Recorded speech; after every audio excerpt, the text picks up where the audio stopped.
যাকে ভোট দিবে সেই এমপি নির্বাচিত হবে। পিআর এর ভাষা হচ্ছে মার্কার মধ্যে ভোট দিবে, কে এমপি হবে জানে না। সেই পিআর তো বাংলাদেশের মানুষ গ্রহণ করে নাই। কেউ কেউ এই পিআর পিআর বলে এখনো গলা ফাটাচ্ছে। উদ্দেশ্য কিন্তু পিআর না, উদ্দেশ্য হচ্ছে পিআর পিআর করে যদি কিছু পায়। যাই হোক, আমরা আলাপ আলোচনা করবো। যে সমস্ত ভাইয়েরা, যে সমস্ত রাজনৈতিক দলেরা পিআর পিআর করে আপনারা হয়রান পেরেশান হয়ে যাচ্ছেন, আসুন আলাপ আলোচনা করি। আপনাদের কি দাবি দেওয়া আছে সে সমস্ত আমরা শুনবো এবং আমরা গণতন্ত্রকে প্রতিষ্ঠা করব। অধিকার আদায়ের জন্য, কথা বলার জন্য, সমাবেশের অধিকারের জন্য, এই মানুষের কথা বলার অধিকার প্রতিষ্ঠার জন্য আমরা সংগ্রাম করেছি, রক্ত নিয়েছে। 16 বছর অনবরত এদেশের মানুষ সংগ্রাম করেছে, রক্ত দিয়েছে, শহীদ হয়েছে ভোটাধিকার আদায়ের জন্য, গণতান্ত্রিক অধিকার আদায়ের জন্য, সাংবিধানিক অধিকার আদায়ের জন্য, মানুষের মৌলিক অধিকার, মানবাধিকার আদায়ের জন্য, প্রতিষ্ঠার জন্য। সুতরাং সেই সমস্ত অধিকার প্রতিষ্ঠিত হবে ভোটের অধিকার প্রয়োগের মধ্য দিয়ে।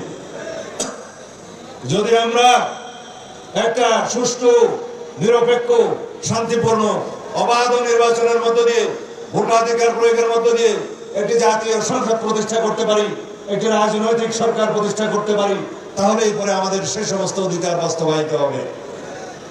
সুতরাং যারা চায় বাংলাদেশে নির্বাচনের মধ্য দিয়ে অতি অবশ্যই পৃথিবীর মধ্যে একটি নজির স্থাপনকারী নির্বাচন হবে, এটা ইনশাআল্লাহ সুষ্ঠু, সুন্দর, নিরপেক্ষ নির্বাচন হবে। সারা পৃথিবী দেখবে বাংলাদেশের মানুষ যে ভোটাধিকার আদায়ের জন্য রক্ত দিয়েছে, শহীদ হয়েছে, সংগ্রাম করেছে, গুম হয়েছে, খুন হয়েছে। এদেশের মানুষ অধিকার আদায়ের জন্য যারা অন্ধত্ব বরণ করেছে, পঙ্গুত্ব বরণ করেছে, হেলিকপ্টার থেকে যারা গুলি খেয়েছে, সেই দেশের মানুষকে এই গণতান্ত্রিক অধিকার প্রয়োগ করতে দিতেই হবে। সেই গণতান্ত্রিক অধিকার প্রয়োগ করার মাধ্যমে এদেশে এমন একটি শক্তিশালী গণতান্ত্রিক রাষ্ট্র বিনির্মাণ হবে, সংস্কারের মধ্য দিয়ে জনগণের সেই সমস্ত প্রত্যাশা প্রতিষ্ঠিত হবে, যে বাংলাদেশ হবে আগামীর বাংলাদেশ, তরুণদের আকাঙ্ক্ষা অনুযায়ী বাংলাদেশ, শহীদের রক্তের প্রত্যাশা অনুযায়ী বাংলাদেশ। সেই প্রত্যাশা হবে সাম্যের ভিত্তিতে দেশ বাংলাদেশ হবে। সেই প্রত্যাশা অনুযায়ী, সেই জনপ্রত্যাশা অনুযায়ী, শহীদের অঙ্গীকার অনুযায়ী এই দেশ হবে বৈষম্যহীন সমাজ ব্যবস্থার বাংলাদেশ।